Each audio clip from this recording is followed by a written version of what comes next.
ആ മരണം ഒരു മനുഷ്യന്റെ ജീവിതത്തിലേക്ക് കടന്നു വരുന്നത് പോലും രണ്ട് മുഖങ്ങളിലൂടെയാണ്.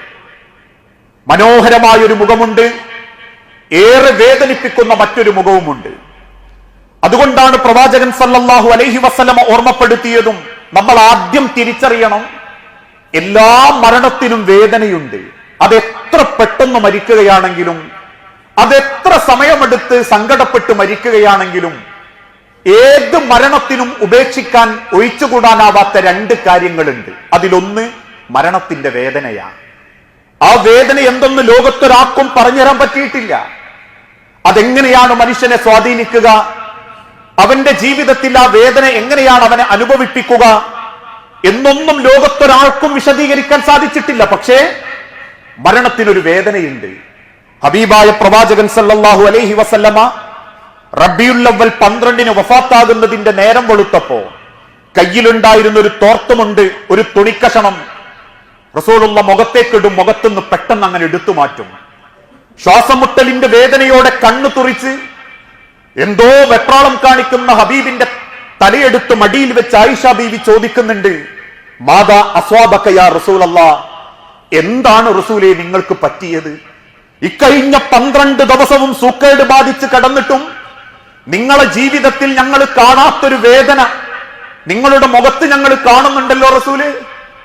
കണ്ണുനീരോടെ തിരുദൂതൻ തിരിച്ചു പറഞ്ഞ മറുപടി, ആയിഷ, ഇന്നലിൽ മൗത്തി സക്കറാത്ത്, മരണത്തിന് വല്ലാത്തൊരു വേദനയുണ്ട് ആയിഷ, മരണത്തിന് വല്ലാത്തൊരു വേദനയുണ്ട് ആയിഷ. എന്നിട്ട് തിരുദൂതൻ പറയും, ആയിഷ, ജനങ്ങളോട് പറ ഒന്ന് പ്രാർത്ഥിക്കാൻ, ആ മരണത്തിന്റെ വേദനയൊന്ന് കുറച്ചു തരാൻ. എന്നിട്ട് ആകാശത്തേക്ക് നോക്കി തിരുദൂതൻ കണ്ണുനീരോടെ പറഞ്ഞു, അല്ലാഹുമ്മ അഗ്നി അലാ സക്കറാത്തിൽ മൗത്ത്, റബ്ബേ എന്റെ മരണവേദന എനിക്കൊന്ന് കുറച്ചു താ റബ്ബേ എന്ന് കണ്ണുനീരോടെ പ്രാർത്ഥിച്ചിട്ടുണ്ട്. അതിനർത്ഥം മരണത്തിനൊരു വേദനയുണ്ട്. ആ വേദന രണ്ടർത്ഥത്തിൽ ഉലമാക്കൾ വ്യാഖ്യാനിച്ചു. ഒന്ന്, ഈ ദുനിയാവിലുള്ള എല്ലാം വിട്ടുപോകുക എന്ന വേദന. സ്നേഹിക്കുന്ന മക്കളെ ഇനി ഒരിക്കൽ പോലും കാണാൻ പറ്റൂല. കയറിയിരിക്കുന്ന ഒരു പ്രപഞ്ച കട്ടിലിൽ പോലും ഇനി നമ്മൾക്ക് ഇരിക്കാൻ പറ്റൂല.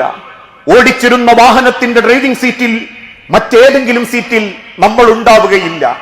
നേരം വെളുത്ത് പുറത്തേക്ക് ഇറങ്ങുമ്പോൾ കിട്ടുന്ന ഒരു കട്ടൻ ചായയുടെ മധുരം പോലും ഇനി അനുഭവിക്കാൻ നമ്മൾ ഉണ്ടാവില്ല എന്ന വേദന. രണ്ടാമത്തൊരു വേദന, റബ്ബിന് മാത്രം അറിയുന്ന, മരണസമയത്ത് ഒരു അടിമ അറിയുന്ന വേദന. മരണത്തിന് വേദനയുണ്ട്, അതെല്ലാവരും അനുഭവിക്കുക തന്നെ ചെയ്യും. രണ്ടാമത്തത്, ഏതൊരു മനുഷ്യൻ മരിച്ചാലും ഖബറിലേക്ക് വെക്കുന്ന സമയത്ത് ആ ഖബറിന്ന് റബ്ബ് ഇടുക്കിക്കളയും.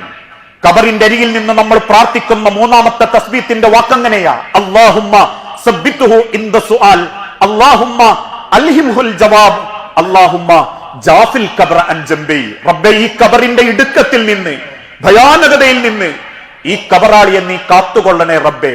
ലോകത്തൊരാൾക്കും ആ ഖബറിന്റെ ഇടുങ്ങലിൽ നിന്ന് രക്ഷപ്പെടാൻ സാധിച്ചിട്ടില്ല. ഹബീബായ തിരുദൂതന് പോലും ആ ഖബറിന്റെ വേദന അനുഭവിക്കേണ്ടി വന്നിട്ടുണ്ടാവും. കാരണം സയ്യിദുനാ പ്രവാചകൻ സല്ലല്ലാഹു അലൈഹി വസല്ലമ മഹാനായ സഅദ് ബിൻ മുആദ് റളിയല്ലാഹു അൻഹു മരണപ്പെട്ടപ്പോ യുദ്ധക്കളത്തിൽ വെച്ച് വെട്ടേറ്റ് രക്തം വാർന്ന് മദീന പള്ളിയിൽ ചാരിക്കടന്ന് മരണപ്പെട്ട ഷഹീദായ സഅദ് ബിൻ മുആദ് റളിയല്ലാഹു അൻഹുവിന്റെ ചരിത്രം പറയാറുണ്ട്.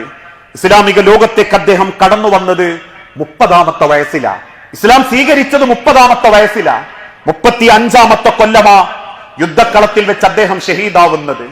5 കൊല്ലം മാത്രം ഇസ്ലാമിക ലോകത്ത് ജീവിച്ചിരുന്ന സഅദ് ബിൻ മുആദിന്റെ മരണവാർത്ത കേട്ടപ്പോ ആ മയ്യത്ത് കാണാൻ മദീനത്തെ പള്ളിയിലേക്ക് ഓടിക്കതച്ചു വന്ന പ്രവാചകൻ സല്ലല്ലാഹു അലൈഹി വസല്ലമ ആ മയ്യത്തെടുത്ത് മടിയിൽ കടത്തി പറഞ്ഞൊരു വാക്കുണ്ട്, ഏതെങ്കിലും ഒരു മനുഷ്യന്, ഏതെങ്കിലും ഒരാൾക്ക് ഖബറിന്റെ ഇടുങ്ങലിൽ നിന്ന് രക്ഷപ്പെടാൻ സാധിക്കുമായിരുന്നെങ്കിൽ എന്റെ സഅദ് അതിൽ നിന്നും രക്ഷപ്പെടുമായിരുന്നെന്ന് കണ്ണുനീരോടെ തിരുദൂതൻ പറഞ്ഞിട്ടുണ്ടെങ്കിൽ ഈ രണ്ട് കാര്യം നമ്മളൊക്കെ അനുഭവിക്കേണ്ടി വരും. അതെവിടെ വെച്ച് മരിച്ചാലും, ഏത് പൊട്ടിത്തെറിയിൽപ്പെട്ടാലും, ഏത് തീജ്വാലകളിൽപ്പെട്ടാലും, ഏത് രാജ്യത്തിന്റെ മുക്കമൂലകളിൽ വെച്ച് നശിച്ചാലും ഈ രണ്ട് കാര്യം അള്ളാഹുവിന്റെ ആത്മാക്കളുടെ ലോകത്ത് ഞാനും നിങ്ങളും അനുഭവിക്കേണ്ടതായിട്ടുണ്ട്. ഇതല്ലാത്ത മരണത്തിന്റെ ചില വേദനകളെ കുറിച്ചും സന്തോഷത്തെക്കുറിച്ചും വിശുദ്ധ ഖുർആനിലൂടെ അല്ലാഹു തആല ഓർമ്മപ്പെടുത്തി.